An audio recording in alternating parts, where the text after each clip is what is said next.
तो न्यूमेरिकल हम लोग लगाने जा रहे हैं किस पर, ये जो डिफरेंट थर्मोडायनेमिक प्रोसेसेस थे उस पर लगाने हैं ना, क्योंकि इस पर न्यूमेरिकल आता है बोर्ड में भी और कंपटीशन में भी आता है। चलिए बोर्ड पर देखिए भाई ध्यान से, एक न्यूमेरिकल आप लोग देख लीजिए, सेकंड न्यूमेरिकल आप लोग खुद ट्राई कीजिएगा। कह रहा है the compression ratio of a certain diesel engine is 15। Compression ratio देने का मतलब क्या होता है उसने आगे समझाया भी है। This means that air in the cylinder is compressed to 1.15 of its initial volume. यानी अगर मैं किसी गैस को कंप्रेस करूं तो उसका वॉल्यूम डिक्रीज़ होगा, यानी इनिशियल वॉल्यूम ज़्यादा था और फाइनल वॉल्यूम कम हुआ। इसका मतलब यहाँ पर जो गिवन वैल्यू है वो है V1/V2 इज इक्वल टू 15, है ना। अगर मैं इसको V2/V1 लिखता है तो इसका मतलब मैं लोअर वैल्यू को ऊपर लिख रहा हूँ और हायर वैल्यू को नीचे लिख रहा हूँ, तो वो 1/15 लिखते हैं। फिर आगे कह रहा है कि it's if the initial pressure is, यहाँ पर देखिए इनिशियल प्रेशर यानी P1 की वैल्यू गिवन है 1 × 10⁵ pascal, and the initial temperature is T1 भी आपको गिवन है 300 kelvin. Find the final pressure and temperature of after compression, यानी जब कंप्रेशन हो जाएगा तो उसका प्रेशर चेंज हो गया वो कितना हो जाएगा और उसका टेम्परेचर चेंज होकर के कितना हो जाएगा। बहुत इजी न्यूमेरिकल है। एडियाबैटिक इंडेक्स यानी गामा के वैल्यू आपको गिवन है 1.4। तो आपके पास तो ऑलरेडी रिलेशन है, क्योंकि ये देखिए एक तो जब प्रेशर और टेम्परेचर दोनों चीज़ें बदल रही हैं तो जाहिर सी बात है ये एक एडियाबैटिक प्रेशर है ना, वॉल्यूम बदल रहा है, P और V दोनों बदल रहे हैं, तो ये एडियाबैटिक प्रोसेस है। एडियाबैटिक प्रोसेस के लिए प्रेशर और वॉल्यूम में रिलेशन क्या होता है, वो होता है P1 V1 के power gamma is equal to P2 V2 के पावर गामा। इसको हमने कैसे लिखा था, इसको हमने लिखा था PV के power gamma is equal to constant, यानी किसी एक सर्टेन पॉइंट पर P × V के power gamma is equal to किसी भी दूसरे पॉइंट पर क्या होगा, हमेशा इक्वल चलता रहेगा। तो हमें क्या फाइंड करना है P2, तो यहाँ से देखिए P2 की वैल्यू क्या हो सकती है, ये हो जाएगा P1 इधर ही रहेंगे और यहाँ आ जाएगा V1/V2 के पावर गामा। देखिए कैसे, V2 को इधर लेके चले गए तो ये V1/V2 के पावर गामा हो गया। वैल्यू पुट कर देते हैं, P1 1 × 10⁵, V1/V2 की वैल्यू हमें 15 पता है कि पावर गामा यानी 1.4। कैलकुलेटर में रख करके सॉल्व कीजिए, आपको आंसर मिल जाएगा। ठीक है, तो यहाँ पर आंसर आ जाएगा 44.3 × 10⁵। हाँ आयशा बताइए क्या कह रही हैं।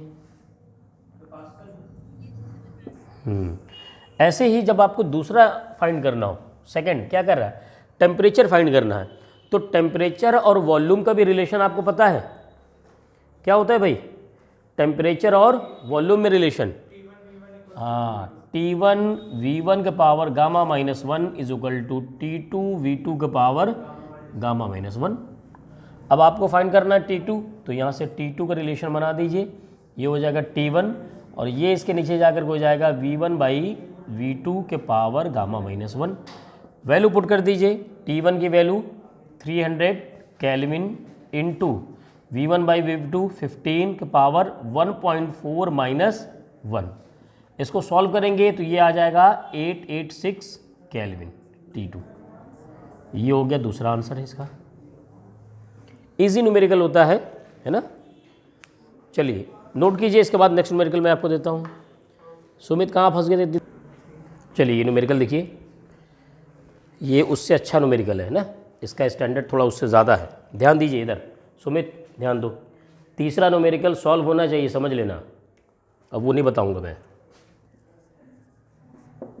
कह रहा है if at 50 degree centigrade and 75 centimetre of mercury pressure.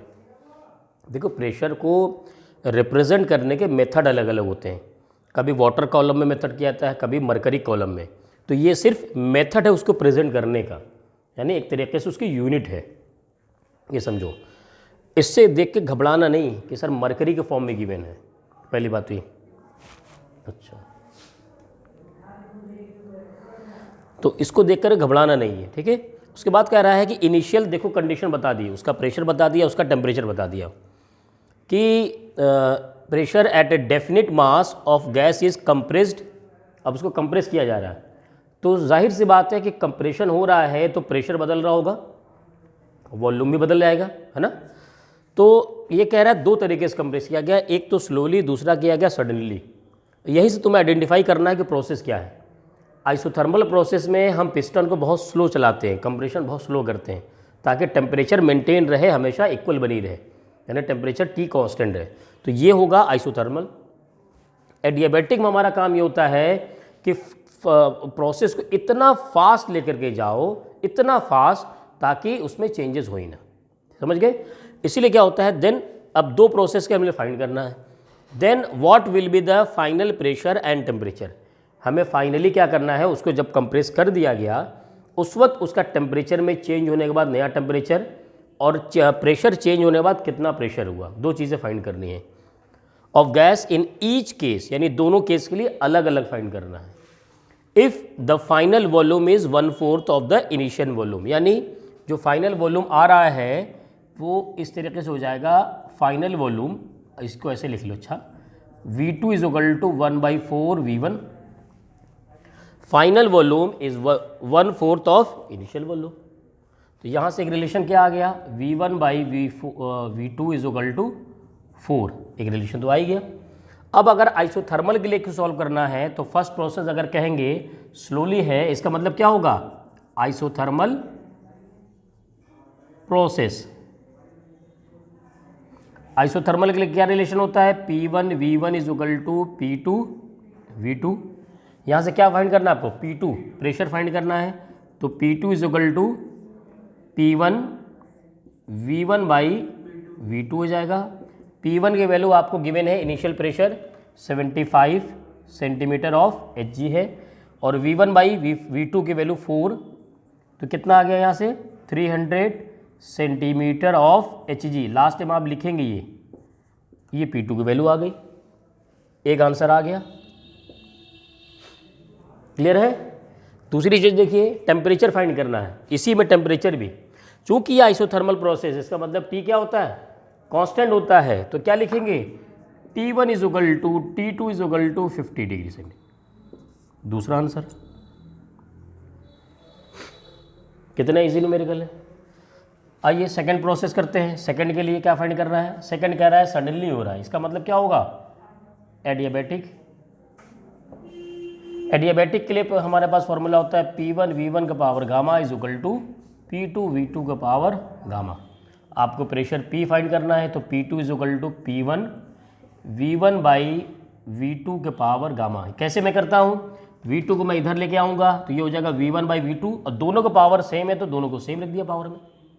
अब वैल्यू रख दीजिए यहाँ पर, प्रेशर कितना था 75 इंटू V1/V2 4, गामा का वैल्यू 1.5 P2। सॉल्व करेंगे, इससे आंसर आ जाएगा वो 600 सेंटीमीटर ऑफ Hg आ जाएगा, यहाँ से 600 सेंटीमीटर ऑफ Hg, एक आंसर आ गया। दूसरा टेम्परेचर फाइंड करना है, अभी तुम लोगों ने किया था टेम्परेचर के लिए, क्या था भाई, T1 V1 का power gamma -1 is equal to T2 V2 का पावर गामा -1। आप यहाँ से T2 फाइंड कर लीजिए, वैल्यू रख करके आ जाएगा आंसर वो।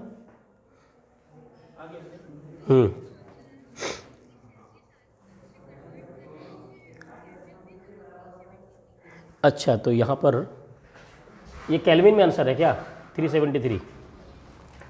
महम आंसर कितना आया, सेल्सियस में ही आ रहा, देख लीजिए आप लोग। हाँ मैम, हाँ सॉल्व कर दे रहा हूँ मैं अभी इसको। आइए ये देखिए, एक बेहतरीन न्यूमेरिकल है। A tyre pump to a, shining दिख रहा होगा, ब्लर नहीं दिख रहा होगा,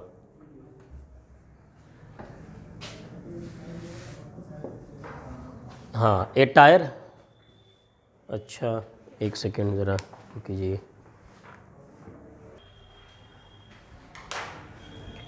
ठीक है, तो a tyre pump to a pressure of 3.375, यानी किसी टायर में एयर फिल करके उसके प्रेशर को इतना बना दिया गया, atmospheric pressure, and at 27 degree centigrade. तो इनिशियल कंडीशन हो गई उस एयर की, कह रहे सडनली बस्ट, वो ब्लास्ट कर गया, बस्ट कर गया। तो अब क्या हुआ, एक प्रोसेस हुआ, एक थर्मोडायनेमिक प्रोसेस हुआ जहाँ पर प्रेशर और टेम्परेचर चेंज हुआ।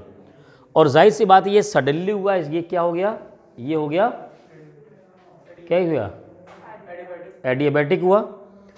तो अब हमें प्रोसेस भी पता चल गया और इनिशियल कंडीशन भी पता है। अब ज़रा इनिशियल कंडीशन लिख लेते हैं। तो pressure P1 is equal to 3.375 atmospheric, है ना, ATM लिख दे रहे हैं।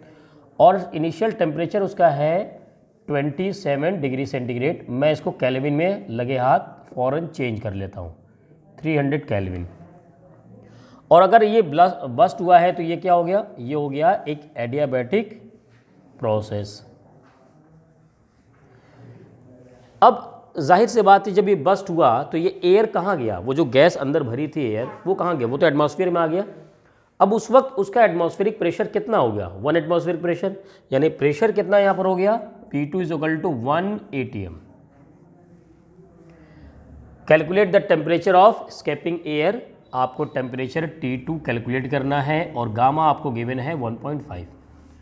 ध्यान दीजिए आपको यहाँ पर प्रेशर और टेम्परेचर में रिलेशन पता करना पड़ेगा, क्योंकि आपको वॉल्यूम की बात नहीं की गई है। यहाँ पर हमारे पास एक रिलेशन होता है, ध्यान दीजिएगा, वो होता है P1 V1 के power gamma is equal to P2 V2 के पावर गामा। यहाँ से हमारे पास एक रिलेशन आ सकता है कि इधर से ले जाएंगे तो ये हो जाएगा V1 बाई V2 के power gamma is equal to P2 by P1। मैं P1 को इधर लेकर गया हूँ तो ये हो गया। यहाँ से देखिए क्या V1 बाई V2 की वैल्यू यहाँ हम लिख सकते हैं P2 बाई P1 के पावर 1 अपॉन गामा। बोर्ड बेटा क्लियर क्यों नहीं आ रहा पता नहीं, क्योंकि बार बार ये हो रहा है कि एक सेकंड फिर से करते हैं तो ये कुछ प्रॉब्लम है, अभी सॉर्ट आउट नहीं हो पा रहा। चलिए मैं रिकॉर्डिंग कर रहा हूँ इसकी, है ना, आपको मैं दे दूँगा अभी। सॉल्यूशन देख लीजिए ज़रा इसका। तो यहाँ से मैंने V1 बाई V2 का एक रिलेशन फाइंड किया। अब मेरे पास एक और रिलेशन मैं ऑलरेडी जानता हूँ, वो होता है V1 T1 के power gamma minus 1 is equal to V2 T2 के पावर गामा माइनस 1। यहाँ से हम लोग V1 बाई V2 कर सकते हैं। V1 बाई V2, ये T1 उधर शिफ्ट कर देंगे तो ये आ जाएगा T2 बाई T1 के पावर गामा माइनस 1। ठीक है, अब देखिए ये जो V1 बाई V2 है इसकी वैल्यू हम प्रेशर के फॉर्म में फाइंड कर चुके हैं। इसको यहाँ पर शिफ्ट कर दिया जाए, पुट कर दिया जाए तो यहाँ आ जाएगा P2 बाई P1 के power 1 upon gamma is equal to T2 by T1 के पावर गामा माइनस 1। अब प्रेशर और टेम्परेचर में रिलेशन आ चुका है हमारे पास। ठीक है, तो सारे रिलेशन आपको रटने की ज़रूरत नहीं है। मैं कहना चाह रहा हूँ कि आपने बेसिक रिलेशन अगर लिख रखा है और कभी इन द केस आ जाए कि वॉल्यूम नहीं दिख रहा, अब आप प्रेशर और टेम्परेचर में रिलेशन चाहिए तो आप क्या करिए, इन दोनों का यूज़ करके एक कॉमन रिलेशन फाइंड कर लीजिए। एग्ज़ाम के लिए ये है, सब तो रट नहीं सकते आप। तो हमें क्या हुआ भाई, आपने एक ये याद कर लिया है और एक ये याद है, इन दोनों से ही काम चल जाएगा आपका। अब यहाँ पर क्या है भाई, 3 वैल्यू आपको पता है, प्रेशर पता है, टेम्परेचर पता है और P2 पता है। वैल्यू रख देते हैं यहाँ पर, देखिए वैल्यू आ जाएगी। तो यहाँ से देखिए क्या वैल्यू है, P2 की वैल्यू है 1 और P1 की वैल्यू है 3.375 के पावर 1 पाई गामा की value 1.5 is equal to T2 की वैल्यू आपको फाइंड करना है, T1 की वैल्यू 300 केल्विन के पावर 1.5 माइनस 1। यहाँ से सॉल्व करेंगे T2 की वैल्यू आ जाएगी, आंसर आ जाएगी इससे। तो इस क्वेश्चन में मेन चीज़ क्या थी, आपको पहली बात तो प्रोसेस पहचानना था, एक बात ये है आपने इससे पहचाना। दूसरी बात आपको ये पहचानना था कि यहाँ पर फाइनल प्रेशर कितना होगा, अगर बस्ट हुआ तो कितना फाइनल प्रेशर हो गया, 1 एटमॉस्फेरिक प्रेशर हो गया। ये 2 चीज़ें मेन थी। और तीसरी बात क्या थी, फॉर्मूले को फॉर्मुलेट करना, लेकर के आना कि हमें रिलेशन किस फॉर्म में फाइंड करना है। ठीक है, नोट कीजिए जल्दी से।